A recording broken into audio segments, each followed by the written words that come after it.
오늘 이 말씀은 굉장히 예민한 부분입니다. 교회가 어떻게 하나 될 수 있는가 하는 문제죠. 제가 대구에서 목회를 할 때 굉장히 가까운 중형교회에 계신 여집사님이 등록을 해서 아니 가까이 계신데 왜 오셨습니까? 대답인 즉슨 교회가 너무 싸운다는 겁니다. 그래서 옮겼다는 겁니다. 자기는 그래도 집사라서 교회라도 옮겨서 다행이지 옮기고 싶어서도 떠나지 못하는 그 성도님들은 자기가 그렇게 자기를 부러워한다는 겁니다. 그러면서 한마디 했습니다. 그 교회는요 예수님이 오셔도 하나 될 수가 없어요. 그 얘기를 했습니다. 본문은 사도가 교회 갈등과 분열의 문제를 아주 심도 있게 다루고 있습니다. 교회가 하나 되는 것은 이것은 인간의 힘으로 안 됩니다. 정말 이거는 복음의 능력이고 하나님의 능력으로만 가능한 것입니다. 이게 제일 어려운 겁니다. 제일 어려워요. 부부 하나 되는 게 얼마나 힘들어요. 그런 사람 100명 모아놔 보십시오. 어떻게 하나가 될 수가 있어요. 그게 자체가 말이 안 되는 겁니다. 사도는 이 분열의 그 폐해들, 그 아픔들, 그 불명예들을 굉장히 민감하게 지금 느끼고 있습니다. 그래서 바울 사도가 내가 감옥에 있지만은 정말 이 말을 들으면 내가 너무 행복하겠다, 너무 기쁘겠다 그 말을 하는데 그게 뭐냐니까 너희들이 하나가 되었다. 그 말 들으면 내가 최고로 기쁘겠다. 빌립보서가 우리 기쁨의 서신 아닙니까? 기쁨이라는 게 뭐 맛있는 거 먹어서 기쁜 게 아니고 정말 주님 안에서 하나로 사랑할 때, 연합될 때 너무 행복하고 기쁘겠다. 그렇게 고백을 합니다. 교회는 완전한 사람들이 모이는 곳이 아니고 죄인들입니다. 그래서 항상 분열할 수 있고 항상 싸울 수 있고 항상 갈등할 수 있는 요인이 늘 잠재해 있습니다. 이게 언제 터질지 몰라요. 이게 일단 터지면 수습이 안 됩니다. 그래서 절대 터지지 않도록 그 전에 미리미리 하나됨을 위해서 노력을 해서 교회의 하나됨을 유지해라 하는 것을 이야기하는 겁니다. 터져버리면 이제 약발이 안 들어요. 그래서 지금 상당히 지금 이런 위험 요소가 지금 드러나고 있거든요. 그래서 내가 빨리 얘기하는데 특단의 조치를 취해서 빨리 교회를 하나 되게 하는 쪽으로 교회를 하나 되게 몰아가라. 그렇게 지금 말씀하고 있는 것입니다. 왜 교회가 갈등하고 분열하는가? 첫 번째 이유입니다. 교회는 다양한 배경과 다양한 부류의 사람들이 모여 있습니다. 나이가 다르죠. 신분이 다르죠. 성별이 다르죠. 인종이 다르죠. 피부색이 다르죠. 성장 환경이 다 다르죠. 그리고 빈부 차이도 있죠. 지위 차이도 있죠. 같은 게 하나도 없어요. 인간은 죄인이기 때문에 죄인은 뭘 얘기하니까 죄인은 자기를 보호하려고 합니다.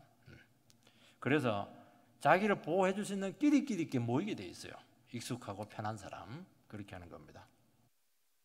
교회는 누구든지 올 수 있지만은 오는 것은 자유지만은 교회 안으로 스며들고 녹아드는 것은 상당히 어려운 문제입니다.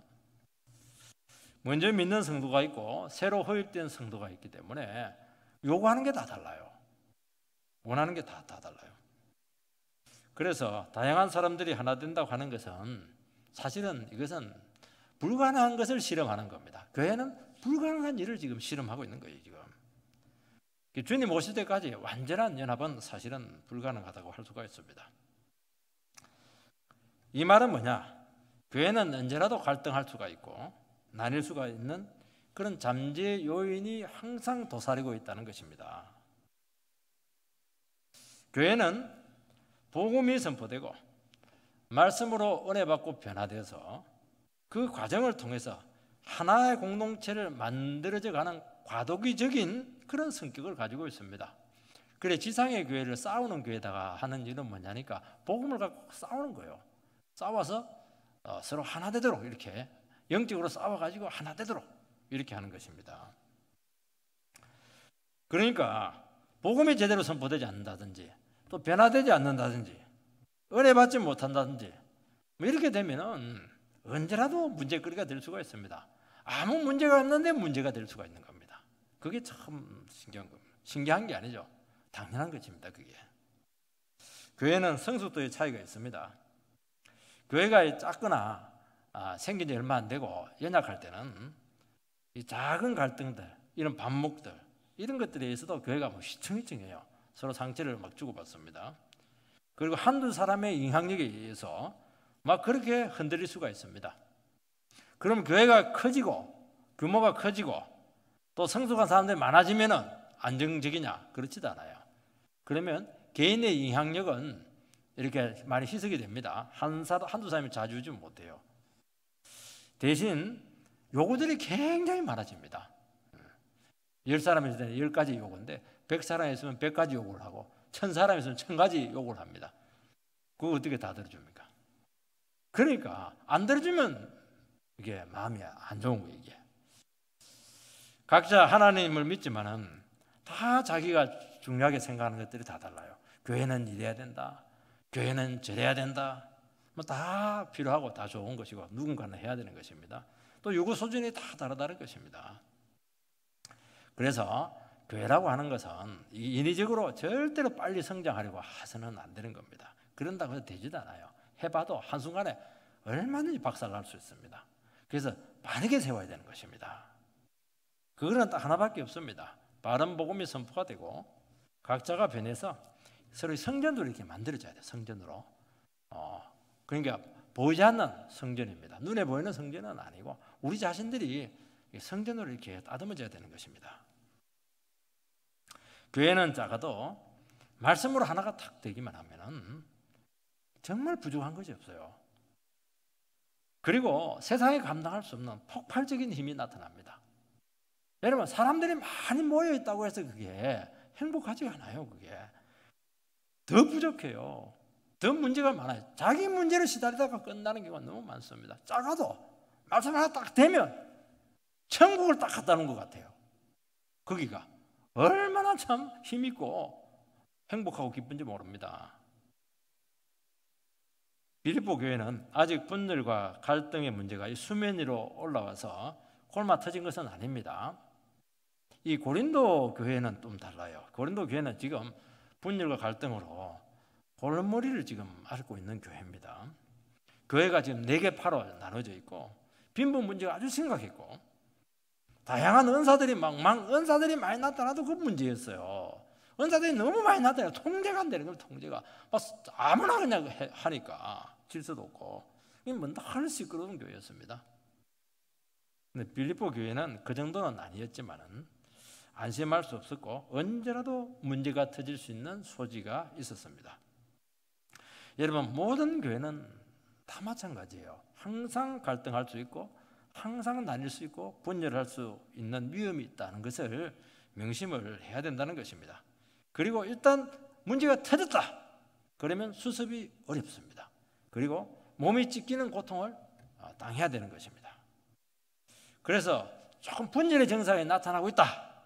그렇게 할 때는 그것을 미리 점검을 해서 그게 문제가 되지 않도록 그 문제를 두고 특단의 조치를 취해야 됩니다. 어슴푸리하게 넘어가지지가 않아요. 반드시 그게 문제가 됩니다. 특단의 조치를 취해가지고 그 애가 딱 정상으로 돌아오도록 그렇게 반드시 만들어야 되는 것입니다. 그 건강 프로에 보니까 대장암 전문의가 나와서 이런 말을 했습니다. 암은 자각 증세가 없다고 하지만은 반드시 한두 번은 전조 증세가 나타납니다. 그렇게 말한다는 것입니다. 혈변이 나온다든지 별것 아닌데 빈번한 설사가 난다든지 체중이 좀 감소를 한다든지 그때라도 이렇게 오면 산다는 것이죠. 근데 이건 대수롭지 않다. 그렇게 이기다가 나중에 손을 쓸 수가 없게 된다는 것입니다.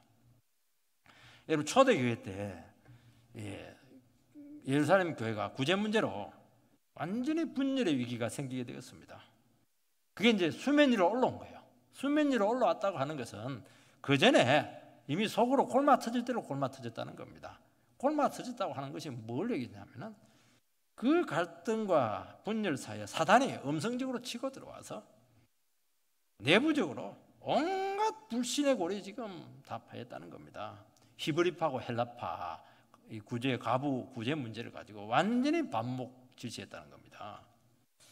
그때 사도들은 어떻게 했냐? 너희들 왜 싸우냐? 설교 말씀 듣고도 말이지, 은혜도 못 받고 말이지, 너희들끼리 사랑도 못하면서 그렇게 하지 않고 특단의 조치를 딱 취합니다. 어떻게 조치를 취합니까? 소외된 쪽, 헬라파 가부들이 구제해서 소외됐기 때문에 헬라파 집사들 7명을 딱 세워서 전담을 시킵니다. 그리고 사도들은 기도와 말씀으로 전무하게 하겠다. 요게 특단의 조치입니다. 요렇게 해야 된다. 요렇게 확실하게 해버려야 돼. 이거는 그동안 영적인 지도자들이 말씀 준비하고 기도할 시간이 없을 정도로 너무 분주했어요. 왜냐니까 예루살렘 교회가 너무 폭발적으로 3,000명, 5,000명 이렇게 막 밀려 들어오니까 이게 막 감당이 안 됐던 것입니다.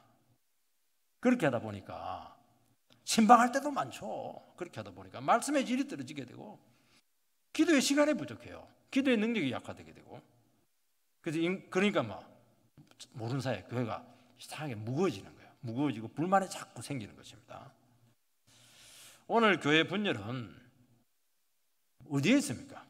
교회 분열은 이 지도자들이 너무 바쁜 거예요. 지도자들이 너무 바쁘고 정치하러 다니고 사람 만나러 다니고 예배적인 일에 너무 신경 쓰는 바람에 진짜 기도하고 말씀 준비하고 무릎 꿇고 이 본질적인 부실에서 다 온 겁니다. 특단의 조치를 싹 끊어버리고 하나님 앞에 탁 엎드려야 됩니다.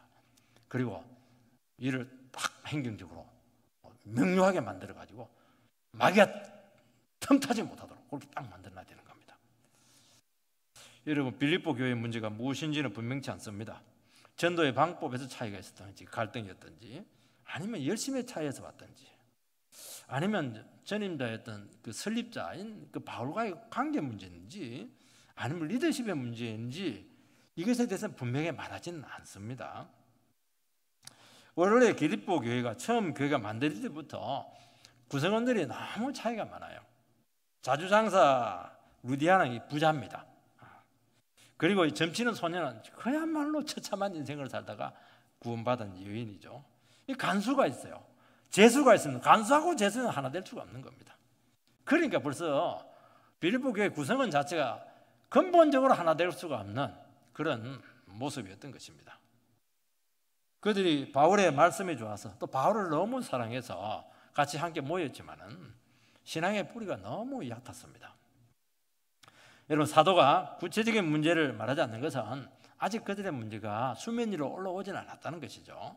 아니면 좀 드러낼 수 없는 좀 부끄러운 것이지 않았는가. 이게 괜히 드러내봐야 시험이 될 수가 있었기 때문에 구체적으로 명시를 하지 않습니다. 전에 어떤 성도님이 자기 남편이 서리집사에서 행정적으로 누락되는 바람에 교회에서 떠나게 되었고 자기 자신도 그때 너무 섭섭했다는 겁니다. 수십 년이 지났는데도 불구하고 눈물을 글썽글썽하면서 아이 서리집사 그 다음에 하면 되지. 그거 떨어졌다고 그 누락됐다고 막 교회가 나를 싫어하는가 봐 이렇게 해서 근데 글썽거리고 있는 걸 봤어요. 여러분 교회가 갈등하고 분열하는 이유는 어리기 때문이고 작은 문제가 잘 극복이 되지 않기 때문인 것입니다. 그건 어떻게 해야 됩니까? 시간이 좀 가야 돼요. 교회는 시간이 가야 되고 여러 가지 난관을 거치면서 사랑해주고 기다려주고 누가 좀 품어주고 말씀으로 계속 은혜 받게 하고 그래서 깨닫게 하는 길밖에 없어요. 그래서 빨리 하면 안 되는 겁니다. 주님께서 성령의 폭발적인 역사를 통해서 온전하게 하면 되겠지만 인위적으로 막 프로그램 돌려가지고 해봐야 그거 다 모래알입니다. 모래알은 반짝할지는 모르겠지만 이게 한 덩어리가 되지를 않아요. 교회는 덩어리가 돼야 되는 겁니다. 두 번째는 하나되게 하는 방법이 무엇이냐는 것입니다. 교회 분열 위기 속에 있을 때 하나되게 하는 방법은 인위적으로 안 된다고 했습니다. 막 회복 프로그램 막 하고 말이죠. 체육대회 막 하고 말이죠. 막 친교회 막 하고 말이죠. 연합운동 막 하고 연합운동 하고 나서 싸웁니다. 그래서 하나됨을 한다고 하는 것은 대단히 어렵고 섣불리 새로운 뭔가를 시도하지 않아야 됩니다. 시도하는 것마다 실패할 겁니다. 시도 안 하는 게 훨씬 나아요. 괜히 하나되게 한다 이러면 시도하면서 다 쌓아버려요. 하지 말아야 됩니다. 그러면 어떻게 해야 됩니까? 기존에 있는 좋은 것을 이렇게 다 조금 더 회복시키는 거예요. 그렇게 위험 요소를 최소화시켜야 되는 겁니다.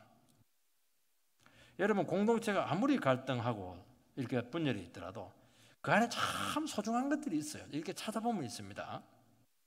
영적인 것들, 하늘에 속한 것들, 은혜와 축복의 도구들, 설교라든지 기도, 성령 안에서 이루어진 이 교제들, 이런 것들은 있어요. 이런 것들이 귀한 것입니다. 이게 보여야 돼요. 이 가치가 보여야 되는 겁니다. 자꾸 뭔가 새로운 걸 시달라는데 새로운 걸 시작하면 시작할수록 더 깨집니다. 여러분, 하나님 말씀 우리 같이 배우고 소중히 하자 하는데 반대할 사람 누가 있습니까? 기도 같이 하자는데 반대할 사람 누가 있어요? 이 기존에 있는 영적인 귀한 가치가 있는 것들을 이걸 강조를 하고 이 가치를 새롭게 만들어주고 그렇게 하는 겁니다. 그러면 새롭게 할 필요도 없고 그거는 너무 좋은 것이거든요. 여러분, 갈등과 분열이 있는 교회에 만약에 담임 목사님이 청빙되어 가게 된다면 막 갈등 당사자들이 막 욕을 할 겁니다. 그러면 양쪽을 불러가지고 화해를 주선한다고 해서 주선이 됩니까? 안 됩니다. 큰일 나는 겁니다. 그렇게 하면 큰일 나요.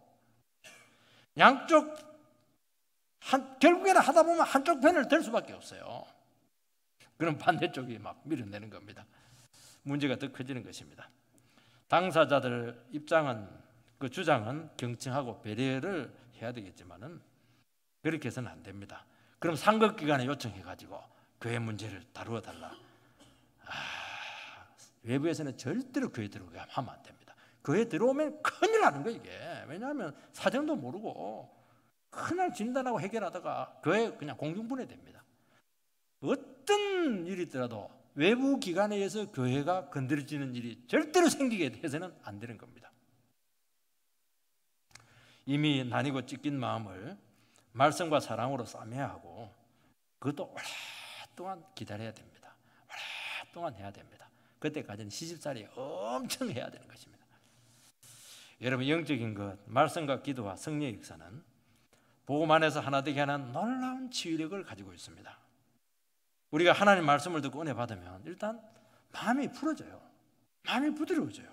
그리고 마음이 조금씩 넓어집니다.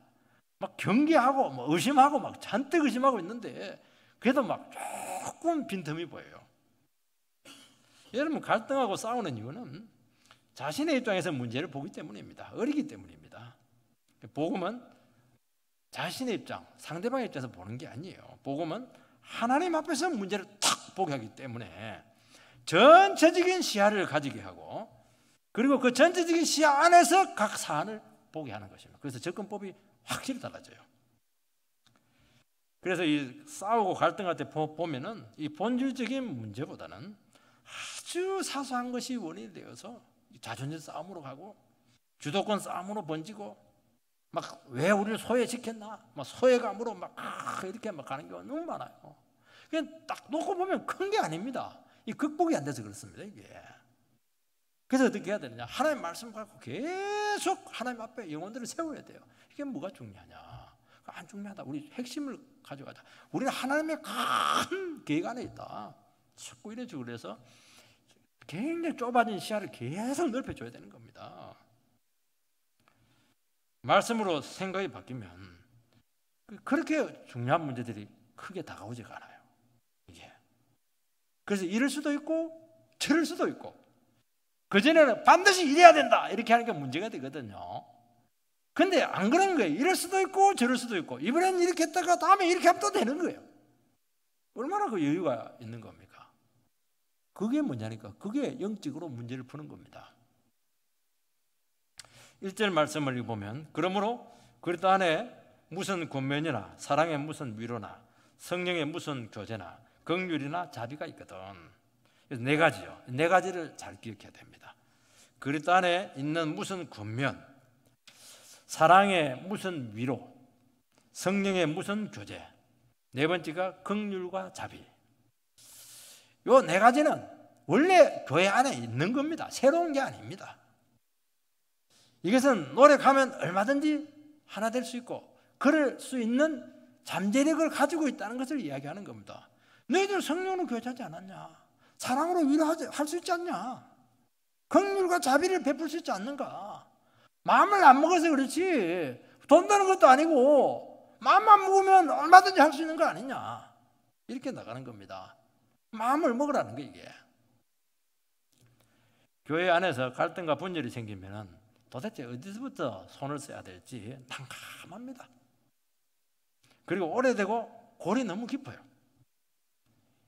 다 인간들이거든요. 어떻게 상대를 해야 될지 몰라요. 왜냐하면 다 각자 생각이 있기 때문에요. 특별한 상담을 한다든지 그에 컨설팅을 하려고 하는데 그 다 영업 개념이거든요. 영혼의 문제는 그렇게 절대로 다뤄줄 수가 없어요. 영혼의 문제는 하나님이 다루게 해야 되는 겁니다. 영혼의 문제는 말씀과 성령 외에는 다뤄낼 수가 없어요.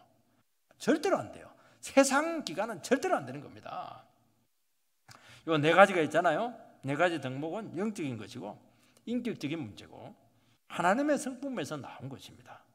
이거는 원래 어느 교회든지 기본적으로 추구해 온 원리들인 것입니다. 무슨 권면이나 무슨 위로나 무슨 교제나 하는 거 아닙니까? 여기 보면 중요한 게 뭐니까 무슨 이렇게 하는 겁니다. 그거는 뭘 얘기하냐니까 특별한 방법론이 없다는 겁니다. 무엇이든지 너희들의 사정에 맞도록 교제를 하든지 권면을 통해서 하든지 아니면 위로를 하든지 너희들의 사정에 맞게 작은 시도를 해보라는 겁니다. 마음을 열고 마음 닫으면 안 돼요. 시도 안 하면 안 돼요. 그러니까 딱 갈등이 생기면 아무도 안 해요. 네가 다가와라. 그리 하지 말라는 거예요. 그리 하지 말고 할 수 있는 데서 작은 시도를 한번 해보라는 겁니다. 마음을 열고. 여러분, 그리스도 안에 있는 무슨 권면 이렇게 되어 있습니다. 이 권면이라는 말은 말씀과 같아요. 말씀이죠. 이렇게 하십시오. 저렇게 하는 게 좋습니다. 이렇게 하는 것이 권면이지 않습니까? 이것은 이제 말씀입니다. 말씀으로 권면하는 겁니다. 그래서 설교로 많이 봅니다. 여러분, 진리를 밝혀서 사람의 모습을 보게 하고 죄와 허물을 깨닫고 회개하고 돌이키게 하는 것이 권면하는 겁니다. 하나님의 자녀는 특징이 하나 있습니다. 아무리 말하고 이렇게 잔소리밖에 안 돼요. 그런데 하나님 거듭난 성도들은 한 가지 특징이 있는데 말씀을 갖고 이야기를 하면 받아들일 가능성이 상당히 높아요. 다 받아들이진 않아요. 근데 진짜 말씀을 갖고 이게 딱 하면은 마음을 열 가능성이 참 많아요. 그래서 제일 중요한 게 권면이에요. 권면. 설교입니다. 설교. 여러분, 갈등 상황이 됐다고 하는 것은 서로에 대해서 굉장히 예민하다는 겁니다. 이게 조금만 문제가 탁 건드리기만 터진다는 겁니다. 그런데 진리의 말씀은 참으로 은혜스러우면서도 포용적이면서도 강력한 역사하는 힘이 있습니다. 역시 말씀에 힘이 있는 것입니다. 그래서 권면은 우리 식으로 말하면 충고하는 겁니다. 결국에는 말씀으로 충고를 하는 거거든요. 여러분, 충고 듣고 좋아하는 사람 없습니다. 그래서 충고를 딱 들으면은 일단 거부감이 생깁니다. 그래서 권면처럼 어려운 것이 없습니다. 그래서 일반 상담에서는 권면적 상담이라는 게 없어요. 그냥 비지시적 상담, 지시적 상담이 제일 큰 것이지. 그거는 뭐냐니까 지시는 몇 가지만 지시를 하는 겁니다. 그런데 기독교 상담은 어디까지 가냐면은 권면을 합니다. 말씀을 가지고 이게 맞습니다. 이런 식으로 얘기해 줄 수가 있어요. 그런데 기독교 상담이 굉장히 강력한 겁니다. 이거는 거듭난 성도에게만 할 수 있는 상담인 것입니다. 그런데도 불구하고 받아들일 준비가 되어 있지 않으면 그것도 역효과가 날 수가 있습니다. 그래서 어떻게 권면해야 되냐? 그리스도 안에서 권면하라는 겁니다. 주님 안에서 내 자신이 먼저 죽고 녹아져서 내 마음이 주님의 마음이 된 상태에서 조심스럽게 하라는 것입니다. 여러분, 하나님의 말씀은 당장은 듣기 싫어도 하나님의 말씀에 놀라운 건 뭐냐니까 핵심을 팍 찔러버려요. 영혼의 본질을 바로 이야기합니다. 빙 둘러서 이야기하는 것은 그건 전부 다 말씀 아닙니다. 하나님의 말씀은 바로 너는 이게 문제야. 말은 부드럽게 해도 거기 속에 비수가 탁 들어있는 거예요. 팍 꽂아버려요. 듣는 순간 자기의 문제에 전곡이 찔렸다는 것을 알게 됩니다. 당장은 거부하고 싫어하더라도 말씀으로 지속적으로 영향을 미치시면 결국에는 말씀 앞에서는 굴복합니다. 그게 제일 강력한 힘이에요. 그래서 이게 권면이 안 되고 설교가 안 되면은 교회는 늘 문제가 될 수밖에 없는 겁니다. 두 번째는 뭐냐니까 사랑의 무슨 위로입니다. 진정 사랑하는 마음으로 위로를 하라는 것입니다. 입에 발린 말, 립 서비스, 그거는 상당히 화나게 하는 것입니다.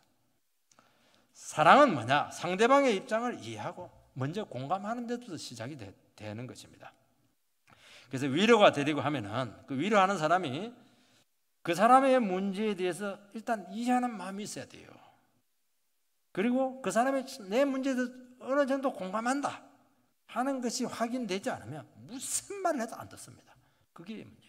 근데 참 놀라운 것은 상대방 나의 입장을 조금이라도 이해를 해주면 그때부터는 마음이 조금씩 열리는 것을 알 수가 있습니다.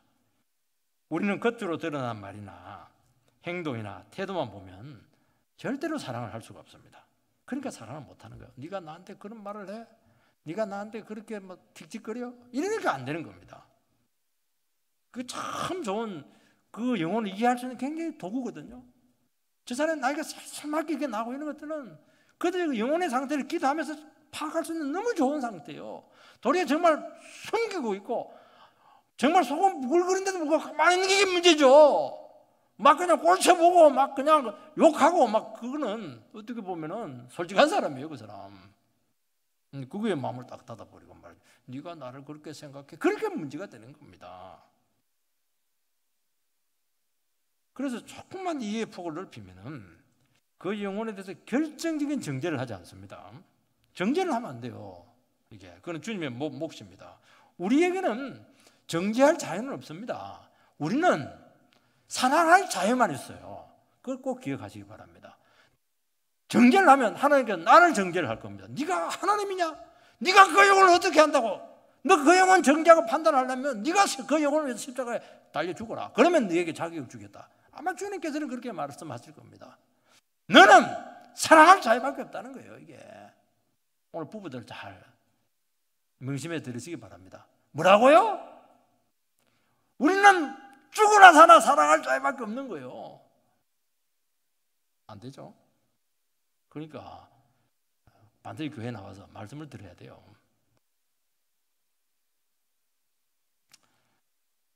그 사람의 입장을 공감하게 되고 사랑할 수 있는 기회를 잘 포착해서 위로할 수 있는 길이 생긴다는 것입니다. 여러분, 내 방식대로 사랑하려고 하면은 상대가 준비가 안 됐기 때문에 반드시 역효과가 납니다. 내가 원하는 식으로 하는 게 사랑은 상대가 원하는 것을 해주는 겁니다. 이웃을 내 몸처럼 사랑하라고 하는 것은 우리는 우리 자신의 몸의 필요에 대해서 굉장히 예민하게 반응합니다. 조금만 아프면 막 그냥 약 사 먹고 말이죠. 사우나 가고 말이죠. 얼마나 예민한지 몰라요. 그렇게 왜 옆에 사람에게 조금이라도 그런 민감성을 좀 발휘해 볼 수 없냐? 그렇게 말하는 것입니다. 여러분, 사랑하면 사랑하는 마음이 있고 그런 마음이 있으면 안에 영혼에 대해서 굉장히 민감해지게 돼요. 연애하는 그 사람들 보면요, 얼마나 예민하지. 한마디 했는데 전부 다 사가지고 와요. 아프다 이러면 바로 앰뷸런스 불러가지고 와요. 얼마나 참 끔찍히 사랑하는지. 너무 예민해서 문제입니다. 사랑 안 하니까 냉담한 겁니다. 죽든지 살든지 네 알아서 해라. 그렇게 하는 겁니다. 여러분, 사랑하면 영혼에 대해서 굉장히 민감해지게 돼야 되는데 센스가 막 살아나요. 이것이요, 강력한 에너지가 되어서 위로가 됩니다. 그 자체로 벌써 위로가 돼요. 위로가. 나를 알아준다는 그 자체가 그렇게 마음이 편하고 좋은 거예요. 이게. 이 사랑의 에너지가 들어가면 변화가 일어납니다. 치료가 나타나요. 그래서 설교, 사랑, 이 두 가지를 꼭 기억하시기 바랍니다. 세 번째는 성령의 무슨 교제를 해라는 겁니다. 이 교제라고 하는 것은 밥 사 먹는 것만 아니에요. 인간적인 교제가 아니고 성령으로 하는 교제라고 말씀을 하고 있습니다. 이 교제가 헬라어로 이제 코이노니아 이렇게 하는 것입니다. 코이노니아는 물질적인 나눔이에요. 삶의 나눔입니다. 구체적으로 난다는 거, 입으로 하지 말라는 거예요. 입으로 떼우지 말라는 겁니다. 여러분, 자기 것을 떼어가지고 남에게 주는 것은 쉽지가 않아요. 여러분, 밥 사주는 거요, 그거 쉽지 않아요. 그거 지 자식 외에는 사주기 싫은 거예요. 그거. 이런 걸 한 가지로 달리면요, 진짜 성령의 큰 감동이 있어야 되는 겁니다. 초대교회 때 오순절에 막 성령이 막 확 부어졌을 때 무슨 일이 났냐니까 유무상통의 일이 일어났어요. 공산주의가 나타났어요. 자기 재산을 내놔요. 물건을 내는 게 아니고 재산을 내놔요.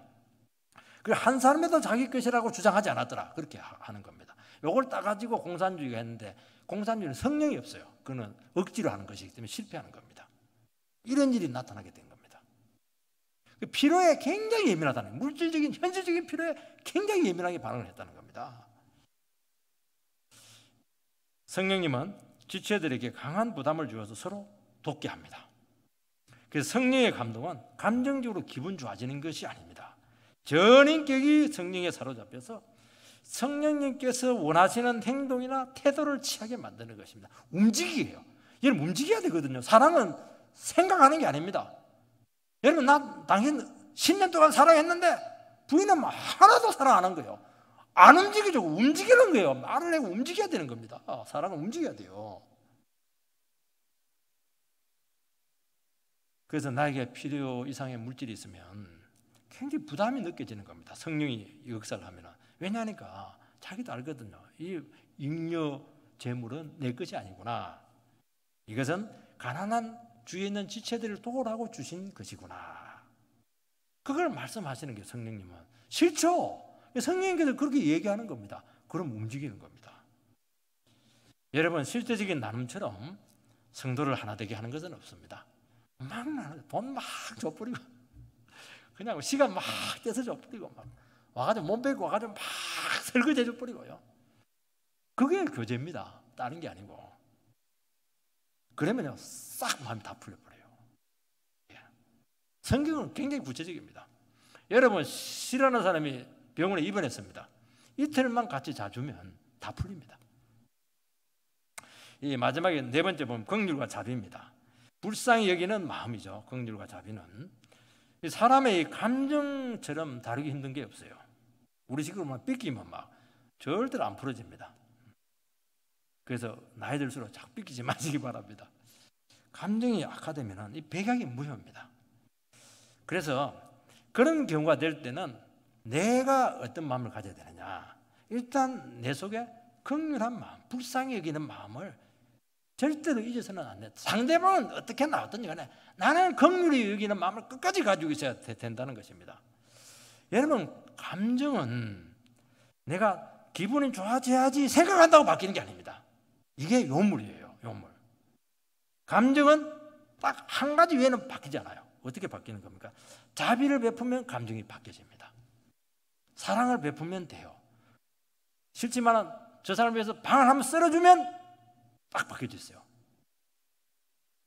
그래서 싫지만 찾아가가지고 내 수준에서 좋은 말 한번 해주는 겁니다. 얼굴 보면 막 면상을 갈고 싶은데 아유 사랑한다고 이 말 하면 그냥 이상하게 감정이 막 좋아지는 겁니다. 여러분 싫은 사람에게 접촉 자체를 하지 않으면 감정은 점점 악화됩니다. 어떤 분들은 그래요.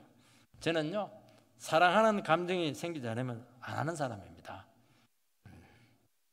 그래서 그 말은 영원히 사랑하지 않겠다는 것과 똑같아요. 그래서 감정이 앞서면 안 됩니다. 여러분의 신앙생활에서 제일 위험한 게 감성적인 그런 사람들이 있어요. 감성적으로 막 울 때는 막 울고 말이죠. 냉담할 때는 굉장히 냉담해요. 좀 이성적이 될 필요가 있어요. 끝까지 미워하겠다는 말과 똑같은 거예요. 그거는 악한 겁니다. 감정을 뒤로 하고 행동을 해버리세요. 감정은 따라오는 겁니다. 예수님께서는 산상설교에서 원수에 대해서 사랑하라고 했습니다. 그러면서 그를 위해서 기도하라고 사족을 붙여놨습니다. 너희들 가서 직접 도와주고 위로해 줄 말은 못하지만 기도는 할 수 있지 않겠는가 하는 것이죠. 기도하면 사랑하는 마음이 생기거든요. 기도해도 사랑하는 마음이 생긴다는 겁니다. 그래서 여러분들이 할 수 있는 범위에서 뭔가를 해라는 거예요. 세 번째는 하나님의 구체적인 지침이 나옵니다. 2절 말씀을 읽어보면 마음을 같이하여 같은 사랑을 가지고 뜻을 합하여 한 마음을 품어라. 이 마음이 강조되고 있습니다. 어떻게 하든지 한 마음이 되도록 노력을 하라는 것입니다. 이런 마음이 하나 될 수 있는 방법이 무엇일까요? 너 마음, 내 마음, 내 마음, 그대 마음, 우리 한 마음. 한 마음 체육대회 한다고 되겠습니까? 안 돼요. 그건 딱 하나밖에 없어요. 그리스도 안에서 나누는 공통 경험을 공유하는 겁니다. 군대에 제자한 사람들이 딱 하나 될 때가 있어요. 술 먹으면서 군대에서 고생한 이야기하면 딱 하나가 돼요. 여자들은 죽죠. 그거 듣고 있으면. 왜? 같이 경험을 안 했기 때문에요. 여러분, 크리스찬들이 다 달라요. 그런데 크리스찬에게 공통 경험이 있습니다. 그게 뭡니까? 주님 안에서 재용서 받은 거, 그거 누구나 경험하지 않았습니까? 말씀으로 은혜 받은 거, 그거 우리가 늘 하는 게 그거거든요. 이게 하나 되게 하는 겁니다. 막 자랑하고 이러면 네 잘났네. 그 관계가 악화돼요. 주님을 자랑하는 거예요. 주님. 그래서 주님 안에서의 경험은 결국 우리의 재성을 고백하지 않을 수밖에 없고, 주님의 받은 사랑을 이야기하지 않을 수밖에 없고, 내가 주님 사랑 안에서 정말 하나님 나를 얼마나 낮추셨는가, 내가 얼마나 문제가 많았는가, 내가 고생 실컷 했는데 하나님께서 고생할 수밖에 없었어. 그 얘기하는데 사람들이 미워할 사람 없어요. 그리고 똑같아요. 그런 것들이. 그 약한 부분을 딱 이야기하면 사람들이 공감을 탁 느끼는 겁니다. 그리고 마음이 딱 하나가 돼버려요. 여러분 병원 가면요, 병실하면 하나가 딱 돼 있어요. 왜냐하면 처지가 똑같거든. 죽느냐 사느냐. 그러니까 거기서 뭐 지위가 어디고 인물이 무슨 필요가 있어요. 그래서 마음이 하나가 되려고 하면은 인격적인 교감이 일어나야 되는 것입니다. 그래서 이 서로 용납을 할 때 서로의 마음으로 들어갈 수가 있습니다. 그래서 먼저 사과해야 돼요. 잘못이 아닙니다. 부부가 먼저 사랑하는 사람이 겸손한 사람입니다. 그러면 그 마음으로 들어갈 수가 있어요. 그래서 본질적인 문제가 아닌 한에서는 먼저 용납을 하시기 바랍니다. 따지지 마시기 바랍니다. 용납하면 일단 내 마음이 편해져요. 그리고 내 자신을 쉽게 노출을 시킬 수가 있습니다. 지킬 필요가 없거든요. 내가 편하니까. 그리고 내 진실이 자연스럽게 드러나는 것입니다. 내가 마음이 편해야 상대가 편한 겁니다. 내가 먼저 고백해야 상대가 고백을 하는 거예요. 우리는 반대로 생각해요. 당신이 사과하면 내가 사과하겠다고. 아, 참. 당신이 마음 풀어지면 내가 풀어지겠다고. 해보세요. 종말이 올 때까지 안 될 겁니다. 내가 편해. 내가 용납하면 상대방이 알고 와요. 딱 벌써 말 안 해도 알아. 와가지고 막 비벼 이러면서 막 이러면서 앵기고 막 그랬어요. 여러분 상담 성공의 가장 중요한 요소를 나포가 형성돼야 된다고 하지 않습니까? 내가 저 상담가에 가면 무슨 말을 해도 괜찮겠다. 그런 신뢰가 무의식적으로 생기면서 경계가 무너지는 겁니다. 그러면서 그때부터 상담이 되는 거예요. 그전에 상담이 아닙니다. 여러분 다른 사람을 세워주고 복되게 하는 것이 내가 사는 길입니다. 기독교의 자아실현은 다른 사람을 위해서 내가 세워지는 게 아닙니다. 기독교의 원리는 주님의 원리고 다른 사람을 위해서 내가 희생하고 그 사람을 행복하게 해주기 위해서 내가 손해보고 도와주고 그렇게 할 때 내가 선다는 거예요. 내 자아가 실현이 된다는 겁니다. 그래서 자아실현은 똑같은데 방법론은 완전히 반대입니다. 모든 사람들은 사람을 두려워하기 때문에 경계심을 다 가지고 있는 겁니다. 그 경계심을 어떻게 푸냐는 거예요.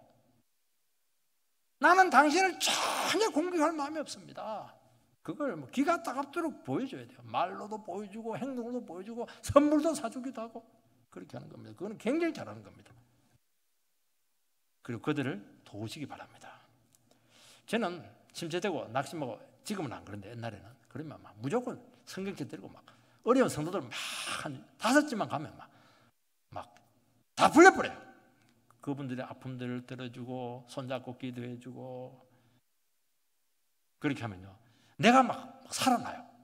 그리고 내 문제도 심각한데 내 문제가 아무 문제가 안 돼 있는 것을 알게 돼요. 그건 너무 신기한 거예요. 다른 사람을 세워주니까 내 문제가 해결이 되고 내가 막 영적으로 딱 서는 겁니다. 내 문제가 해결되면 다른 사람 도와주겠다. 그건 악한 겁니다. 그렇게 되지 않게 되어 있습니다. 3절 말씀을 보면 아무 일에든지 다툼이나 허영으로 하지 말고 오직 겸손한 마음으로 각각 자기보다 남을 낮게 여기고. 다툼이 생기는 것은 경쟁을 하기 때문입니다. 시기심이 있기 때문입니다. 그리고 자기가 중심이 되려고 하는 마음이 있기 때문에 그렇게 하는 것입니다. 여러분, 자기가 중심 되는 거 피곤한 겁니다. 자기가 어떻게 다 책임져요? 여러분, 할 수 있으면 기독교는 변두리로 가는 게 나아요. 중심이 되지 마시기 바랍니다. 자기 중심, 자기 주목 안 받고 이렇게 하면 막 이렇게 시끄러움 해주고 이렇게 하는데, 그게 자꾸 파당을 만들고 자기 지지하는 세력을 이렇게 같이 모으고 이렇게 하는 것이 여기서 나온 겁니다. 허영은 뭐냐? 욕심이나 명예심, 자기 가시욕 때문에 생기는 것입니다. 우리나라 민족성 중에 하나가 뭐냐니까 언어적인 습관인데 막 너무 가장을 심하게 해요. 싹 다 죽었습니다. 목사님 싹 다 죽었어요. 근데 뭐 보면 개 한 마리 죽어 있어요. 막 극단적인 표현을 막 씁니다. 막 끔찍해서 말로도 표현할 수가 없어요. 뭔데요? 우리 아들이 손가락이 비었어요. 정말 참. 이게 다 자기 과시욕이에요. 결국 열등감이고 우월의식에서 온 것입니다. 아무것도 없는데 얼마나 의시되는지 몰라요. 요만한 건의만 있어 보세요. 짐에서 뭐 그건 못 써봐서 난립니다. 뭐 꼴배기가 싫어 진짜.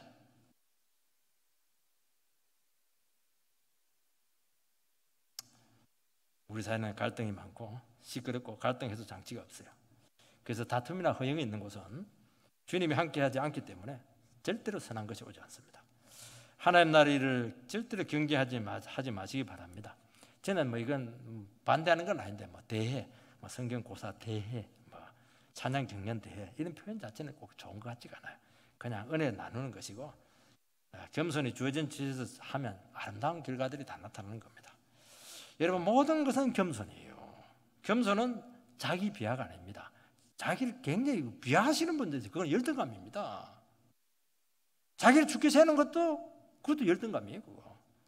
자기를 낮추는 거예요. 탁 낮추는 겁니다. 어떻게 낮출 수가 있겠습니까? 주님 앞에 자기 자신의 모습을 탁 가져가는. 주님 앞에 보니까 이게 문제가 심각한 거예요. 옆에 형제 보니까 내가 의시될 수가 있는데 하나님 앞에 딱 보니까 똑같은 거예요. 이게. 내가 더 심각한 겁니다. 어떻게 다른 사람하고 비교할 정신이 있습니까? 내가 더 했으면 더 했는데요. 그래서 겸손은 자신의 한계를 아는 통찰력에서 오는 것입니다. 그러니까 나보다 남을 낮게 여길 수가 있는 겁니다. 진짜 내보다 나아요. 전부 다 나아요. 몰라서 자기가 잘난 줄 아는 겁니다. 겸손은 모든 것을 다 극복하게 하는 최고의 덕목입니다. 머리 나쁜 거, 말 못하는 거, 은사 없는 거 겸손하면 아무 문제가 되지 않아요. 이게. 겸손한 사람을 싫어하는 사람을 저는 본 적이 없어요. 겸손한 자에게 주님께서는 영생을 주시고 은혜를 주시고 반드시 높이십니다. 한때 이 김연아하고 아사다 마오가 라이벌 의식이 굉장히 심했어요. 저는 아사다 마오를 이렇게 보면서 김연아 좀 의식하지 말지. 부족하면 인정하고 내 2등만 해도 참 좋겠다. 그렇게 했으면 얼마나 아름다웠을까.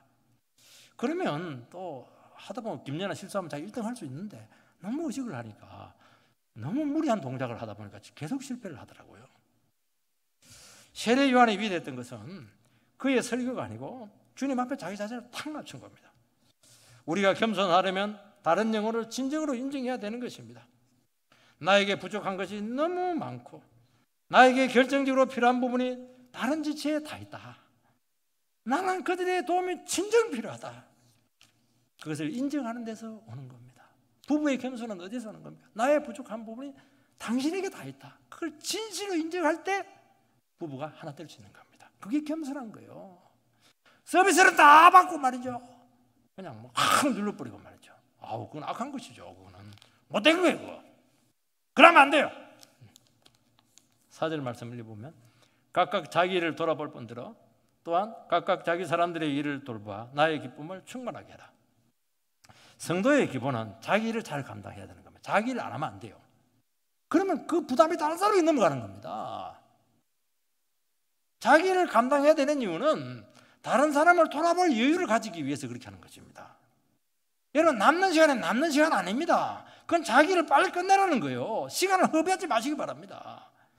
내일 빨리 끝내놓고 다른 사람의 필요를 채워줄 수 있는 여유를 가질 수가 있는 겁니다. 어떤 분들은 하나 임박해가지고 달달달달 볶고 이래가지고 그다음에 겨우 해내긴 해. 자기는 겨우 해내. 다른 사람에게 마음이 갈 여유가 없는 거예요. 이게 못 도와줘요. 하나님 나라는 자기만 잘한다고 되지 않아요. 전체적으로 조화가 돼야 되는 것입니다. 합창할 때 자기 소리 크게 내는 사람 그거 안 돼요. 다른 사람 소리를 들려야 돼요. 합창 잘하는 사람은 다른 사람의 소리를 듣고 자기 소리를 조절하는 겁니다. 균형이 딱 이루어지는 것이죠. 너무 하나님 나라 일할 때 너무 내형력, 절대로 지혜 벗건 침략하지 마. 그런 게 어디 있어요? 자기 영역이 어디 있어요? 그야 주님 거죠.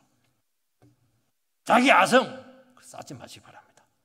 다른 지체가 언제라도 들어올 수 있도록 문을 열으시고 협력할 수 있도록 열린 자세를 가져야 되는 겁니다.